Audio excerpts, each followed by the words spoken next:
Hello and good afternoon to everyone at KAZ Radio TV. We thank you again for joining us on this Wednesday afternoon. As always, we're hoping that you will enjoy the format of the program, remembering three things that this program is all about. We want to make sure that our information is relevant, is thought-provoking, and life-changing. So once again, we want to thank you for tuning in with us. And with me this afternoon is one of my partners, Mr. Otis Walker. Afternoon, everyone. Thanks for tuning in again. And if you notice, there's one chair that's not there, it's empty. That is Mr. Arthur Finley. He's not with us right now, but I'm sure he's with us in spirit. We are ready to jump in and get our feet wet. We're going to be talking about bullying once again this week and for the following week. We have some guests going to be with us on the next week and the following weeks because they have some relevant things that they want to share with us about bullying. And the last time we talked about bullying, we were sharing some information, and I want Mr. Walker, Otis, to share with you guys again some of the things that pertain to his bullying and how he has made it through that situation. Okay, and yes, I guess the time in my life as to where I guess on the confident end, where my confidence, began to change, was I guess when I worked at AT&T, and it was around the years of 1973 or 4, and the reason being because by me being in the martial arts, a lot of people around the shop and plant, and they knew that that I would teach martial arts and self-defense around the plant, and they would come to me. And matter of fact, excuse me, a lot of times the foremen and supervisors would not go on break. Like they would stay and watch me spar and do self-defense. And that was one of the things that helped. And also, even in doing that, even back then, it was a lot of people who actually I didn't know, but they found out who I was because they heard of my background in teaching self-defense, and they would come to me to ask them to show them actually how to defend themselves, because they were being physically abused either by a husband or a boyfriend or somebody else. So I would gladly do it because I didn't mind in sharing something that could help someone from the abuse and violence that they had been receiving. Okay, well, let me ask you this then. With that in mind, do you ever feel that you became a bully because you knew martial arts? No, I took martial arts so that I could defend myself, excuse me, from being bullied upon. And because I stutter, and so again, that was my main reason, for getting into it, because I didn't have any brothers. So, I had to learn how to, defend myself from that, just in case. We want to also to let the audience know, because you have gone through you come up stuttering, going through school, stuttering, I want them to understand something too about you. When we met, I've known you for quite a while. The thing is that when I started the company, the Tim White Publishing Company, I invited you on board, but you didn't want to do it initially. Why was that? That's right. The reason why, because of me stuttering, I'm uncomfortable, talking in groups of people and whatnot, and that was why. And see, what people need to understand, anyone who's watching and listening, it doesn't matter that you have an impediment, a speech impediment, and the person who is the roughest on us is us. We tend to look at what we do as inferior based on what we have been taught. And we're going to be talking about that a little bit today, about the casualties as far as collateral damage with children. Mm-hmm. Because we have been taught certain things for so long, we began to believe them. And is that part of what it was with you coming up? You believe the things that people have said about you, so therefore it nullified your stepping out or moving forward. Yes, that's true, it did. And also, I just want to say, too, that even though that that I knew martial arts, and I would teach self-defense to the people at the plant, and my reputation pretty much had spread as far as challenges and whatnot. That still did not stop people and from talking about me, because people can still talk about you regardless, whether it's behind your back or to your face. But the martial arts gave me the confidence to where I did not have to prove to somebody else and my value, and worth, because the people who were teasing me, I had to put everything in perspective. They're teasing me with their words, but these people were not attacking me with a knife or a stick, and so therefore I didn't have to show them or beat them up, and because of being teased, and so I realized that. So let's go back, because a couple of weeks ago we were talking about that aggression. Art was talking about aggression, and you spoke about teasing. Mm-hmm. And we've since then spoke with several people who were listening to the program and watched it, and they were asking about that word teasing. And what was there? How do you differentiate between the two, teasing and bullying? Because there may be some young people out there listening and watching and say, well, you know what, I was teased. Was it necessarily teasing, or was it a step before bullying, or what would you say? Okay, I guess in my case, I would say teasing, because to me, the bullying, that's where people like are hitting on you, slapping you upside the head, and beating you and stuff like that. I didn't get that, like just the teasing part. Okay, so from what you're saying, bullies will hit you, and all bullies don't necessarily put their hands on you. That's true, that's right. So we need to look at that. If a bully is a person who doesn't necessarily have to put their hands on you, some of the tools that a bully would use is fear and intimidation, mm-hmm. as well as a fear of violence. So when you were being teased, did they tease you to the point of saying, hey, you either going to do this or, because then that means it's an escalation from what you are saying, teasing. That's one step before the bullying goes to the next level. So would you consider teasing in your mind a part of bullying, or is that just something you don't see it correlates at all? I think it's a part of it, because it affects a person's and their mindset and psychologically. So yes, it's a little bit of both. It's mental and not physical. Of course, it can be both, but in my case, it was mainly mental or psychological. So do you think that maybe a lot of the physicalness didn't happen because many of the people got word that this brother knows some martial arts? Yes. So the martial arts helped you overcome the fear of being bullied then? Yes, yes. And also again, the martial arts, it showed me that actually I didn't have to prove anything to anybody. The only person I had to prove anything to is myself and my own value. Okay, so when we're going to be talking about victimization, being a victim of bullies, and how that translates and how it can hurt individuals in the long run. Mm-hmm. And we can either become a victim, or some of us move from being a victim to victimizer. In other words, we've been hurt and we turn around and we began to hurt other people because of it. Would you agree? Yes, absolutely. Absolutely. And why do you think that would be? Because I guess it's a way of life for a lot of people.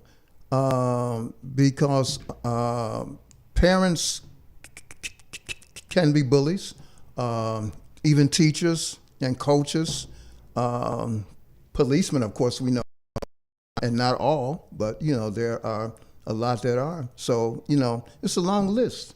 As a matter of fact, in your book, and Victim of Bullies, it states that there's a lot of people, and I can't find, here's the page.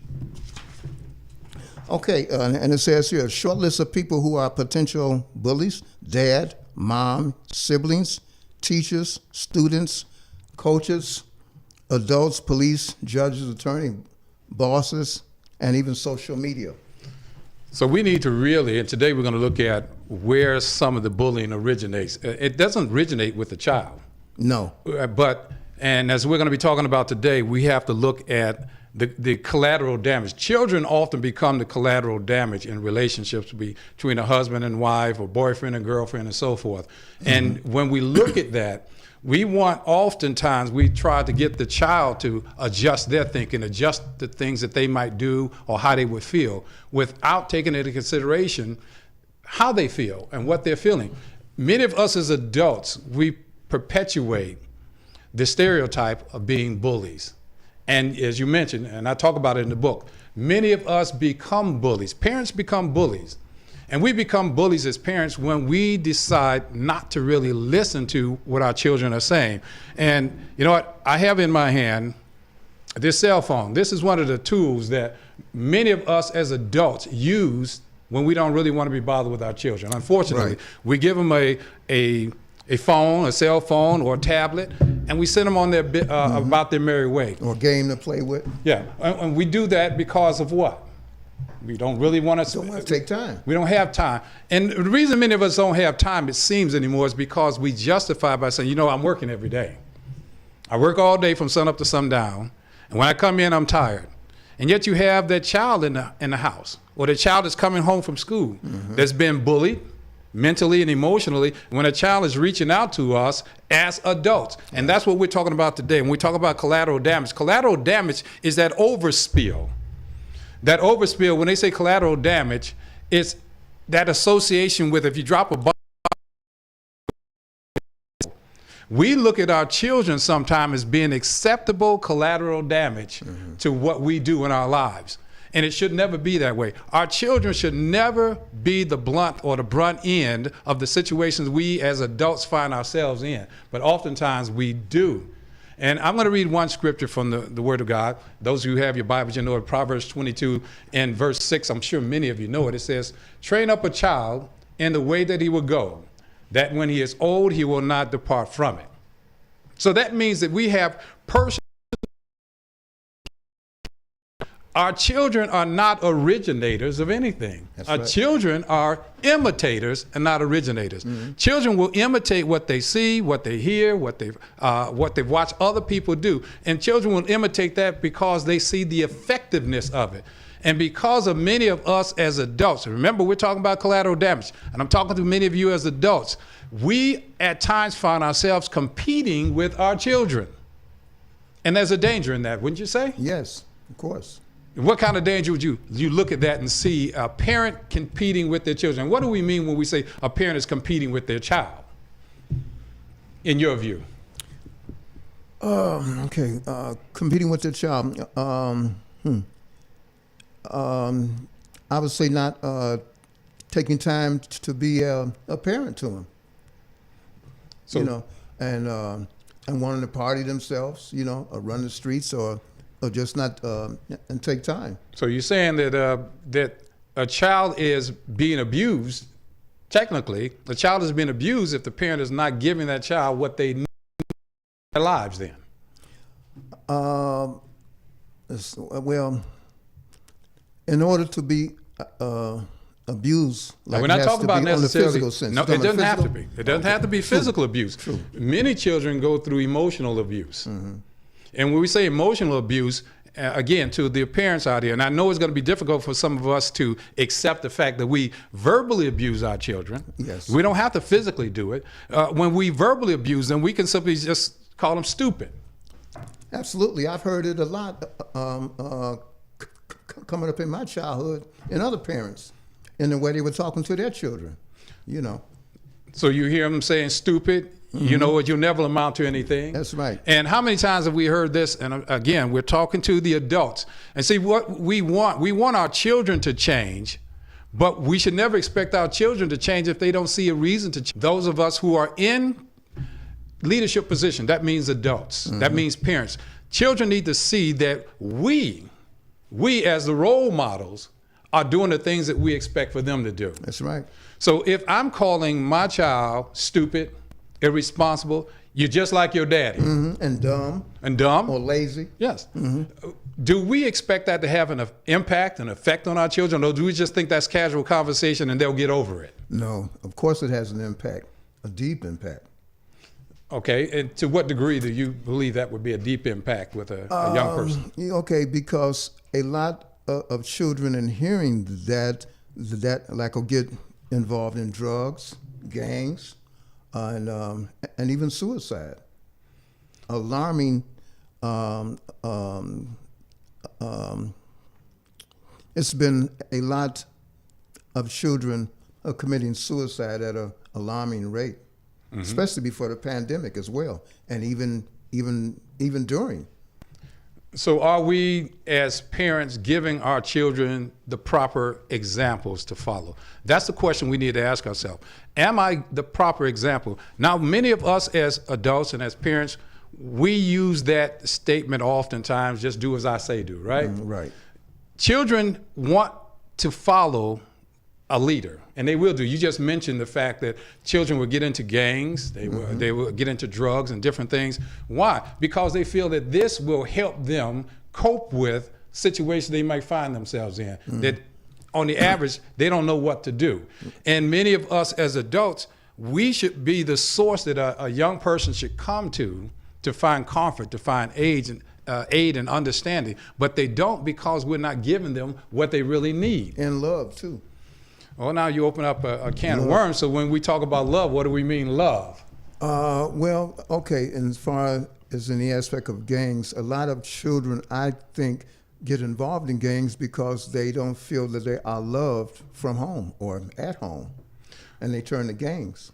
So are they looking for love, or are they looking for security? Are they looking for comfort? Because many of the young people don't know what love is. So what they want to feel comfort.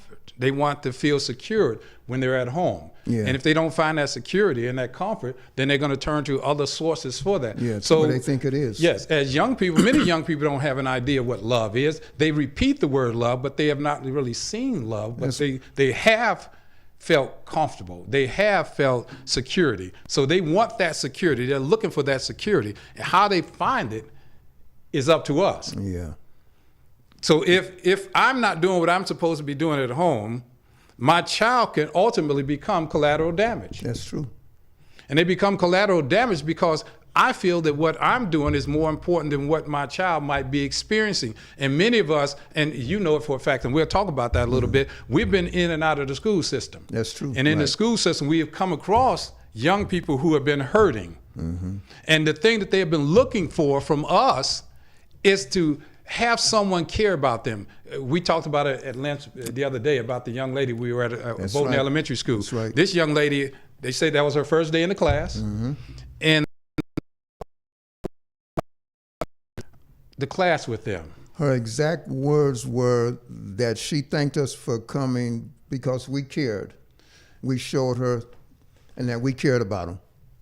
So a lot of young people, not a lot of, in fact, let's be realistic about it, all young people, regardless of who they are, black, white, red, green, we throw those colors out there, but they're arbitrary. They don't mean anything. People are looking for someone to care for them. That's right. Our young people, our children are looking for someone to care for them. And if it's not us, they will turn to other sources, whether it be alcoholism, whether it be drugs, whether it's prostitution, whatever they do, they're doing it because they're saying that, hey, we're looking for help. Now let's take it another step. There's those of us who say that we are children of God and we know the Lord Jesus Christ, and that gives us a sense of urgency that we need to step up to the plate and do the things that we have been called to do. Number one on that list is we're supposed to be examples because God has called us to be an example. And if we are not being that example, if we're not leading as we're supposed to be leading, then the consequences that follow also fall on us, because we can't say it had nothing to do with me, little Billy, going out there and getting into drugs and alcohol or becoming abusive. Children are not born bullies. That's right. So how do they become bullies? Because of what they see at home in the environment. what they see and hear. Now, see, now you open up another can of worms because you're simply saying, Oh, hey, but they're you seeing these things at home. And how many parents will say, well, I didn't do that. I didn't make my child into that. I didn't tell my child to go out and be a bully. I didn't tell my child to go out and become physical with anybody. So why is it that child went out and became physical then? Probably because they are acting, I guess, in the only way and that they know how. And, it comes out in that way, So, in physical and towards other kids. so they're hurting? Are they hurting? Yes. Oh, yes. Yes. Because I know you've heard it like I've heard it. When people hurt, they tend to hurt other people. That's right. So when a child is hurting, that child is going to reach out and hurt somebody as well. So no matter what it is, that, and here again, let me nip this in the bud that we've heard oftentimes. I'm a product of my environment.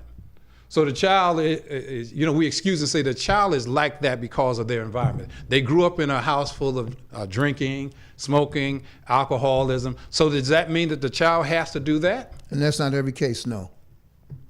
No. What about the single parent home? Maybe it's just the single parent home they do that. It can be in any home, and like in single parents or either both parents, though. But it's not always the case.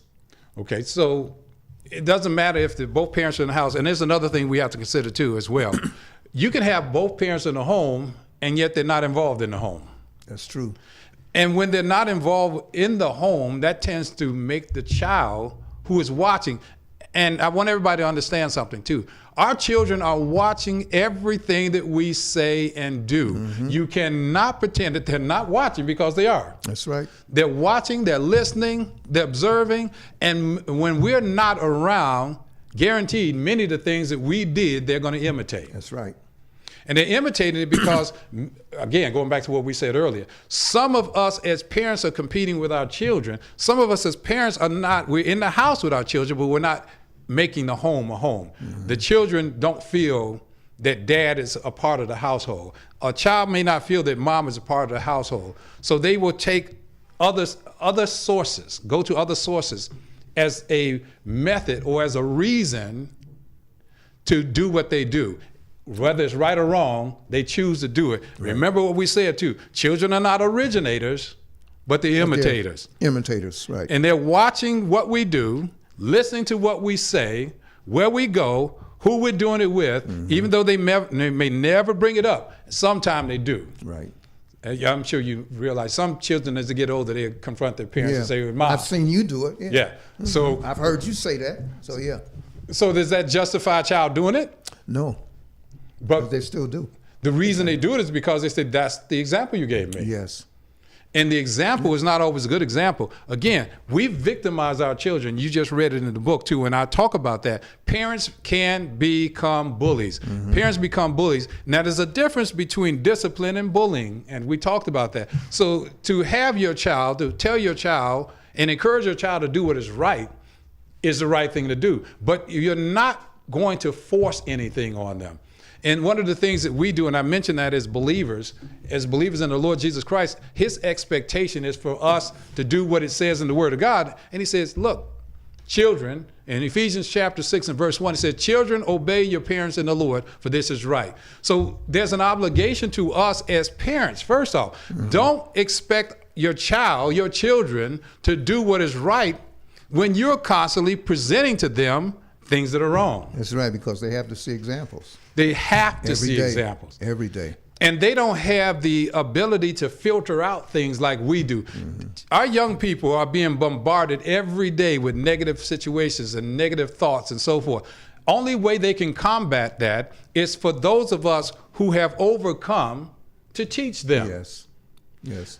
And positive examples. Good positive examples. A positive example. What do we mean when we say a positive example? Because we know they're getting negative examples. Yeah. What would be a positive example then? Well, positive examples are especially on a man by keeping your word to a child. If you promise them something that you're going to do or take them somewhere, and keep your promise. Also, examples of how to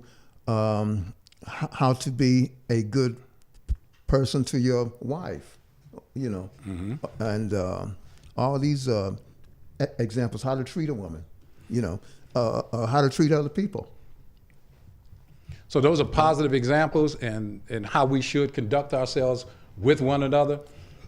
Then I'm going to speak to the black men now, black young men out here and older men. We are to be the best examples to our children. Not only to our children, but we should be the best examples to all children. That's right.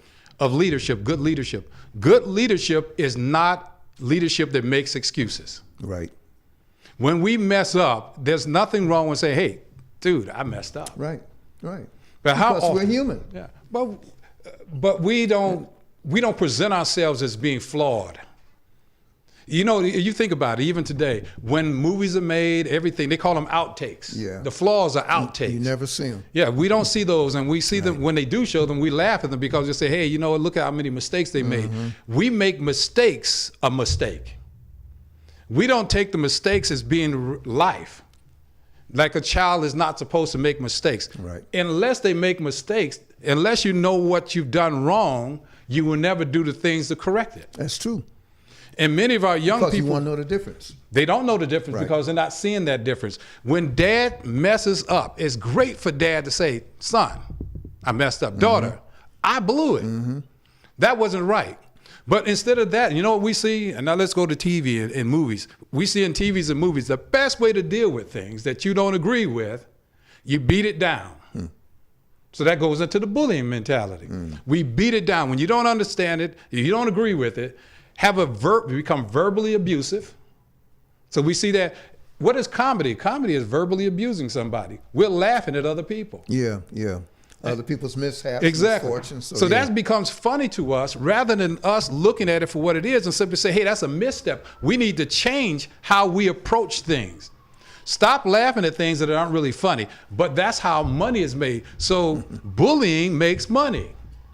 All the things that we're seeing makes money. Yeah.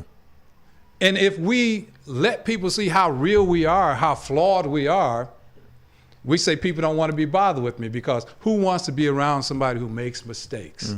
Yeah, yeah. And none of us are perfect, though. And that's what people have to realize. Everybody have faults, no matter who we are. But should we show people our faults? Should they see me mess it up? That's part of life. Well, it's a part of life that they need to see to Yes, appreciate. right. And if we, again, I'm talking about us now. Let's talk about us as black men. When we mess up, the first thing we need to do is go back and clean up the mess up. Yes. Now, and apologize if we messed up with somebody as well, too. okay, now that's the other thing. I was getting ready to mention okay. that, but you mentioned it. No, it's good that you did that because what we need to look at is when we mess up with our wives, do we go back and say, honey, I messed up? Or do we carry it around like, oh, you know what? It's okay, that was a secret fault. Yeah. I'm gonna wait for her to do something that I can accuse her of. That's a bully mentality then, isn't it? Yeah, yeah, that's true. Yeah. It means I don't care about her feelings at that point. The thing that counts the most is how I'm feeling. Yeah. So what should we do? We should admit that I was wrong, I messed up, it was my mistake. But instead of that, we let our pride and our ego get in the way. And when our pride and our ego get in the way, the Bible tells us, you know, pride goes before destruction, a haughty spirit before the fall. So that pride, and I don't want to admit that I'm wrong, that I'm being lifted up in my pride. And because of my pride, remember, we talked about the casualty, the collateral damage. Children become collateral damage because that child is watching and say, Dad has never said he was wrong. Dad has never admitted he was wrong. Yeah. So what does that child get into his psyche? In his psyche, he's believing now, my dad is my example in the house. My dad has never been wrong. My dad has never apologized for anything. Therefore, I don't have to apologize for anything. That's true. Like, he can be that same way. And that's what it takes to be a man. Be like how my dad was. And that's what a lot of kids or young men think. They think that what they see is Bible. Right. That's it. That's the gospel because I look up to my dad. And because dad is in the home and dad didn't do that, now let's flip it too. Because in the same token, you have the woman in the house True. who won't admit that she's wrong. Now we have two bulls in the house. The man don't want to admit he's wrong. The woman don't want to admit that she's wrong. Now who's stuck in the middle? Yeah. The child is stuck in the middle. The child becomes collateral damage because now the child becomes a ping pong ball and it's bounced back and forth because the child doesn't understand that, hey, I'm seeing this happen. Now we take it to the next step when bullying moves to the next level. When a guy in the house wants to bully his wife because he has to ultimately be right, then he moves into domestic violence. He becomes physically abusive, not only verbally abusive, but physically abusive. It's true. And that cycle just goes on and on, especially with the young men. So what is it that we really, really need to do in order to help our young people? Now, I'm talking to many of you who are watching and are listening. It's important for you to know what you need to do. Now, I'm not talking about looking around you to find the person to your left and to the right and see what they need to change about themselves. If we want to help our children, it means we have to have personal accountability. We have to look at ourselves. Yes, it's got to start with you, that individual. And the first thing I need to look at on the individual level is that I have so many faults, so many flaws. Parents, I don't care how good you think you are, we still have flaws. Our children are watching us. I cannot emphasize that. As I say, coming weeks, we're going to have some people on the program who went through bullying, and they're going to share with you some things that are going to blow your minds and it concerns how bullying has taken hold of us. Do you realize even during this coronavirus right now that said domestic violence and bullying has gone up 70%? 70%, that's a large percentage of people. And it's most of that is through cyberbullying because the child is at home. And remember too, we talked about the husband and wife. Because they're locked in the house and they don't have the job, they can't get out, they get on each other's nerves now. That's right, that's right. So some of the most loving people supposedly become some of the most violent people. And that's more physical abuse from man to woman. And the child is in the middle because he sees it and hears it. And there we go again. That's that collateral damage. Yes. Parents, we need to look at, we can't end that cycle until we first admit that we're messed up. That's right. Now the thing is, how messed up are you? That's the golden question, right? How messed up are you? Now, you can tell when you don't think you're messed up, because if you don't think you're messed up, you're going to watch this program, you're going to listen to what we're saying, and you're going to say, that's not me. I'm not messed up, right? Nothing wrong with me. You know, my wife is the one with the issues, and the wife is going to say the husband is the one with the issue. Remember again, who's caught in the middle? The child's caught in the middle. So that's child abuse. Right. That's a bad word now, isn't it? Child abuse. We don't want to look at it. That child became collateral damage. That child is going through child abuse. Why? Because remember again, I'm going to emphasize it because I said it twice already. Children are not originators, they're imitators. A child is only going to imitate what they've seen, what they've heard. Now understand this too. They are receptacles. All of us are. Everything you ever saw, you heard, you tasted, you touched, and you felt, it goes into us. It's in every one of us. Now the thing is, what do we do with all that's coming in? How do we bring it out? In what manner does it come out? It depends on the situation that we find ourselves in. If a child finds that they're in a home, in an environment where the husband or the wife is not listening, that they're verbally abusing them, and it goes up and moves into that physical abuse, then what is the child to do? Where is the child to go when they can't go to mom and dad? Yes, yeah, that's true. And as a matter of fact, I just want to read something as to the statement that you just made when you mentioned about suicide. It says, teen girls who witness abuse at home attempt suicide more often than teen boys. And also it says that some children who witness one parent hurting or abusing another are more likely to become involved in an abusive relationship themselves, just like we just said. And that's the thing we need to really circle our wagons around. Children are going to imitate what they see. That's right. Period. And as I talked about in the book, and you just mentioned it as you read it, girls are more inclined to commit suicide than boys. And they tend to watch things more closely. And the reason that most girls commit suicide more than boys is because they're hypersensitive and hyper emotional, and they allow their emotion to dictate to them. So they do things like that. But we have to understand too, these are things that are curable.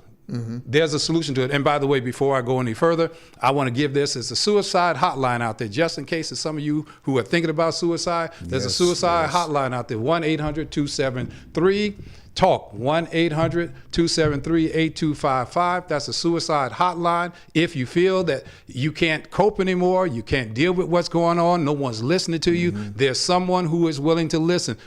Take that initial step to be heard. Don't feel that you have to always hurt and turn to hurting yourself in order to be heard. You don't have to do that. There are solutions. If you can't talk to us, there's somebody you can pick up the phone and call. Again, I'm going to repeat the number again. It's 1-800-273-8255, 1-800-273-TALK. And there's help available. So we want you to also think about that as you're going through your life. If you feel like things are really bogging you down. And as we continue too, I want it to be said and known that bullying is not a disease, it's a choice. Yes, right. I don't know anybody who was born a bully. No one is born a bully. Anyone who takes up the mantle of being a bully, that was a choice that they made to be one. And most people, when you become bullies, the reason you become a bully is because you want ultimate and total control. Yes. That's what bullying is. It's all about control. Yes. Yes. Yes, that's right. It is. So we need to look at it for what it is. If bullying, and also the other thing you just mentioned about girls with suicide, I want it to be said too, all bullies are not boys. All bullies aren't boys. That's right. There's some girls out there bullying. That's right. That's right. They are just as nasty as anything out there. There are some women who were bullied. Now, I'll say this as we're moving forward. I'm going to come back to that because a book that I've written is She's the Boss, and that's about women who are bullies. And I mentioned that because 2 days ago, I got an email, and I just shared it with you guys today. I received the email from a gentleman. I won't give his name or where he's located, but he sent me an email, and he said, I purchased your book, She's the Boss. And he said, it's changed my life. I realized how I was being abused in a relationship. His abuse was so bad, he was arrested. His wife had the police come to the house and arrest him, said that he had attacked her physically, and he showed that it wasn't possible for him to do it. He went to jail for 3 months, and while he was serving his time in there for 3 months, he was going over some things, how his wife had been beating him. He said, I had dreams about it, and my wife beating me, and I'm waking up. And he said, I even got sick several times where she had poisoned, dosed me in my tea. So he was being dosed by his wife, and he was getting sick, and he woke up, and the wife was gone, and his 2 kids are gone. And he didn't know what to do. But he said the book helped him to see that he was victimized by his wife. I'm going to be reaching out to the gentleman, but when he sent me that, and as I said, I shared it with you guys today, and I'm sharing it with the audience today, that there are women out there. And believe it or not, when I wrote a book, another book is called In the Ring with Heels On, dealing with domestic violence against women. But understand something. When I wrote that book, that wasn't the only book that needed to be written.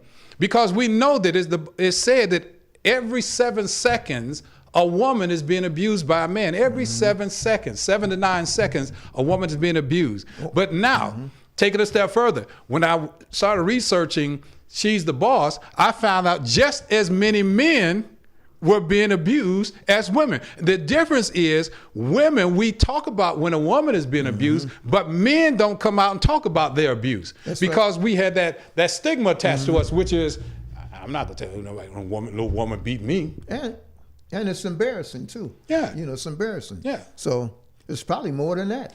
There's a lot of men who are being abused by women, but now I know the women out there getting on the edge right now and say, no, you're wrong, brother. We have been abused for so long.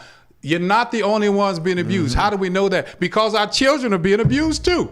That's right. So how did they get abused? It had to right. come from someone. Something That woman who is being abused, understand something. Some women who have been abused come out of abuse and become abusers. That's right. So don't think because you're a woman, you're the one that should be pitied all the time. It's not so. Men are being abused, and that abuse takes over and they rise over. 99.9% of the time when the police are called to a home for domestic violence, they take the man out. Not the woman. They take the man out. He's going to jail. And he can be innocent, but he's assumed guilty because the woman said he did this. Like the gentleman I received the email from. All it took was his wife to say that he was abused, she was abused, and the police escorted him out to jail. So we need to be careful. Go on. You want to say something? I was just going to say yes. Also, and every time that occurs, and that man, he loses his job in most cases. So therefore, he's not able to provide for his family, all because of that. Now, I hear you women out there saying, well, what about us? You know, what about us? These men who abuse us. I agree.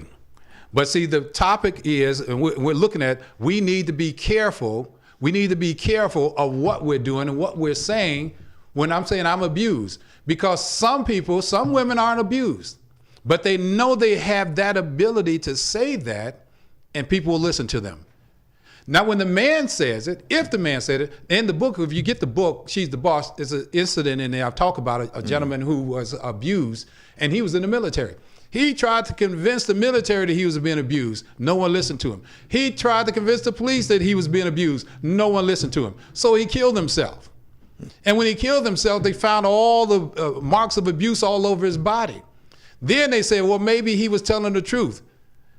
Should it always come down to that? Should a woman have to be continually abused before we listen to her? Should a man be continually abused before we listen to him? Should our children be abused before we listen to them? Yes. There's that ongoing cycle that we have perpetuated. We don't want to listen to one another. Yes. If the woman says that she's being abused, listen to her. If the man is saying he's being abused, listen to him. If a child is saying he's being abused, listen to him. We're wrong in turning down the volume on people being abused.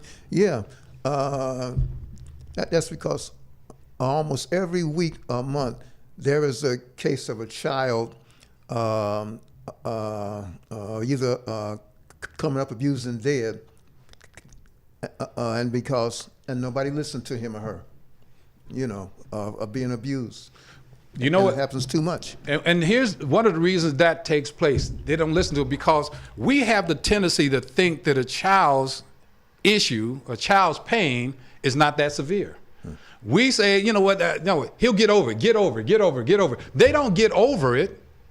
And many of them, when they commit suicide, when they hurt themselves, and by the way, you remember, there was a lady who told me that I shouldn't even have the chapter in the book, I Wish I Was Dead. I have a chapter in my book, I Wish I Was Dead, and it's all about young people who committed suicide in that chapter. And the youngest one was an 8-year-old boy in Cincinnati who killed himself. He hung himself.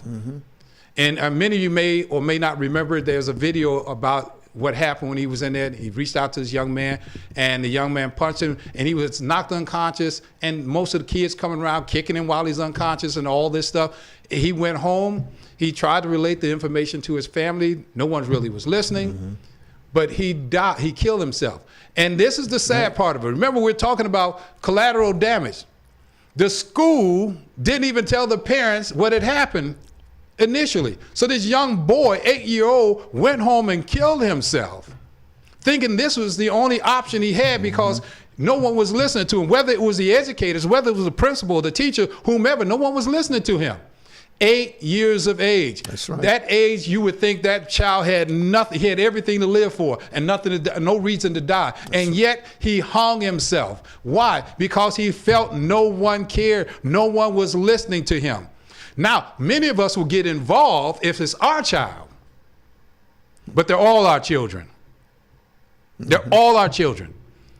So there's no excuse not to get involved. 8 years of age, hanging himself. Yes. I remember that. Because he thought this was the only option I have. 8 years of age. How would it's unfathomable to me to think of an 8-year-old, that's a baby, wanting to hurt himself. And that's why they should be filled with happiness, playing and laughing and all of that, having a good time. There should not be a child going to school who's being victimized in the school. And the reason it continues to happen is we're going to have some guests in the next few weeks. We're going to talk about that. The reason it continues to be perpetuated is because we turn a deaf ear to these young people. Way too much. It's not that big a deal, we say. And most of us who are older, now I'm talking to some of those, the baby boomers and older, my generation, we say, well, when we came up and people talked about us, yeah, they did talk about us. They criticized us. We're no worse for wear, we think. But remember something. Adults are just older children. And many of us adults have poor attitudes about children because we have poor attitudes because many of us may have been abused when we were younger and we didn't want to talk about it. We hid it. And didn't know how to break that cycle. Exactly. And we were living in denial. We don't want to admit that it happened to me. I went through foster care, and I shared that with you guys before. I went through foster care. I was beat in foster care. I had a decision to make when I was in foster care. I'm a young child being stripped and beat for no reason at all, for taking a piece of candy out of a dish. And yet, when I was trying to convey the message that I was being abused or hurt, no one listened. Why? Because I was a child. Yeah. You know what? He's just saying that to try to hurt an adult. No, what you need to do is investigate. And I thank God that my mother eventually investigated and found out this woman was doing what she was doing. But my point here is that when a child has come to you and say, I'm hurting, even if they don't know how to say they're hurting, look for the signs of hurt. Because they're going to show you there's signs that they're being hurt. When a child who's normally outgoing and outspoken becomes reticent and hiding and don't want to talk to anybody anymore. And withdrawn. Then there's something that's happening there. Something is making him or her become that way. Do that. And that means we need to do what? Investigate it. Don't just shrug it off. You know what? It's nothing. You know what? Because I'm busy. My job is keeping me up. Yeah. I don't have time for that right now. Talk to your daddy. Go talk to your mama. Yeah. And if it's a daddy around. Yeah, there's another issue that we have to address coming up as well. Yeah. What if daddy's not there? That's right. And mom, I want you to understand, my mother used to say this too, and it wasn't true then, and it's not true now. My mom used to tell me, because I lost my second wife to cancer in 1994, she said, you're going to have to be dad and mom to the kids. I told her, Mom, I can't be both. God only created me to be a man. I can only be the man. But that balance needs to come. We need to have that balance there. We need to have that woman's touch and that endearment too. So a child needs that balance of understanding from a male's perspective as well as a female's perspective. Right. And if we balance it out, that child will have a balanced life. Now we think that we don't need that, but God said when he created man and woman. And he created man and a woman for a reason. When we have children, for that balance to be there. Children should never become collateral damage. The children should never be locked in the middle. When a husband is fighting with the wife and the child is sitting over there and they can hear it, we're doing damage to our children. That's right. And deep damage, psychological damage. Psychological, deep damage. And you know what? We talked about that yesterday. We can deal with the problems and the issues, the things that we can see. When a child is cut, we know what to do then. Yeah. We know how to go get the alcohol. We know how to get the bandages. We know how to take them to the hospital and maybe they need some stitches to close that wound up. We know how to deal with that. But what about the cuts, their psychological cuts? On the inside. That none of us tend to see. Right. When that child is bleeding internally, mentally, and they're saying, hey, I need help, I need help, I need help. And no one's listening. That's right. That's collateral damage. When we allow our children not to be children, when we try to make our children little adults, that's when we're messing up. Our children are not little adults. You should never talk to a child like you're talking to an adult. A child is a child. Remember, I read the scripture, train up a child in the way that they will go. That when they're old, they won't depart from it. Now, that word train up, in a position of authority, knowing what they're doing in order to train that child up. That's right. That means you need to be with that child, not on the cell phone, not on a tablet.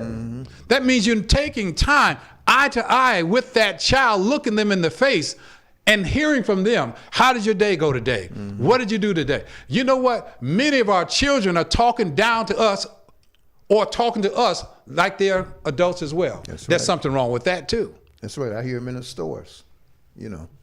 I've seen some kids cussing out their parents. Yes. Yes. Why is that? Lack of respect. Because they don't see respect at home. If they're not, and again, Or discipline. yeah, and there's that bad word, you use it again, discipline. Discipline is necessary in the home. If we, and again, you can have discipline in the home and the child can still grow up and do stupid things.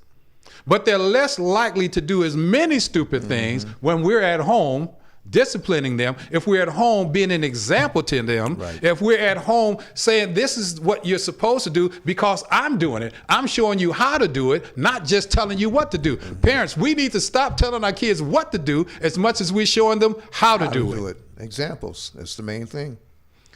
We have to be examples for them. We, good examples. Yes, there again. Many of us are examples, but we're not necessarily good examples.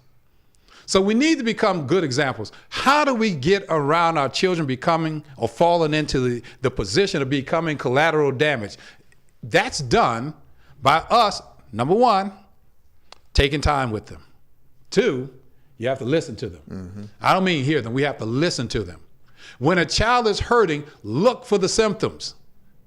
Don't be so busy doing what you want to do that you don't have time to hear from your child. That's right. Watch your child. Listen to your child. Children, now if you have more than one, I know it gets a little bit trickier then when you have more than one child in the house, but it doesn't matter. It may be difficult, but it's not impossible. We know how to do it. We know what we need to do. But here again, now I'm going to talk again to believers. As a believer, you have a responsibility. Even if you're not a believer, if you just have that moral sense of what right and wrong is, you have a responsibility to your child, to your children. Another one of the books that we wrote that we'll talk about later on, and it's choosing a mate for you over your child. There's some women who are so far out there, they put their children on the back burner to put the man on the front. That's right. Especially a new man. Exactly. And that's, that woman who's looking for that, quote, knight in shining armor. You better be careful what you're doing and what you're looking for. Oftentimes you're going to get what you want, but it's not necessarily what you need. And we have to look at that. Women, you have to, and I talk about that in this particular book, Choosing a Mate Over Your Child, you have to stop trying to mother and smother a guy into submission. There are guys out here who don't care about you one way or the other. Right. So look at it. And again, the one cohesive thing that we're talking about is you need to investigate what's going on. If you don't want your child to become collateral damage, you need to take the time, stop, look, listen, be attentive, do what you need to do. And show them that you care, because that's so important. Well, for a child. Now, that's another thing we'll talk about at length again, because there's some people think caring means abuse. I'm showing my wife I care about her when I hit her. I'm showing my child I care about him when I hit him, because that he only knows violence. And there are some kids who will do that. They think there's some women out there will choose an abusive relationship because they think equate that to love and compassion and caring. Why? Because that's the thing that they grew up in that environment, seeing and hearing. So they accept that. But if he beats me, he loves me. Exactly. He cares enough to beat me. And there are children who grow up in a house with alcohol, and that child around that alcoholic person all the time, especially if it's a little girl, and dad is an alcoholic, and she's around dad all the time. When dad's sleeping, that alcohol permeates the air, and she feels now psychologically the man that she's going to be with needs to drink too. Man. He drinks because that's in her psyche now. She equates that to love, compassion, and security because of this guy who is an alcohol. Right. She's used to that. It's in her now psychologically Right. to accept that. We need to stop doing so many things to our children. Now, understand something, adults, parents. If we want our children to stop being rowdy, rebellious, disobedient, angry, mean, conceited, we have to stop. That's right. We have to stop. We have to turn the light on us. See us for what we are. Then we can help our children become what they need to be. That's right. Starts with the adults. Any closing words, Mr. Walker? Oh, wow. Because we are at a close of our time. Because I'm just getting warmed up, now it's about time to go. But and we hope that something that was said that and can help you out there, and that's what the program is about: unlocking the power that's in you and of you, and it comes from God. So that's what the program is about. So we again thank you guys for tuning in to Unlocking the Power of You. This is some of the ways that we do it. We have to be real. We have to be matter-of-factly, and it's not going to always taste good, but it will be good. Thank you, guys. Thank you. Look for you next week. And peace and blessings. And we have some more guests.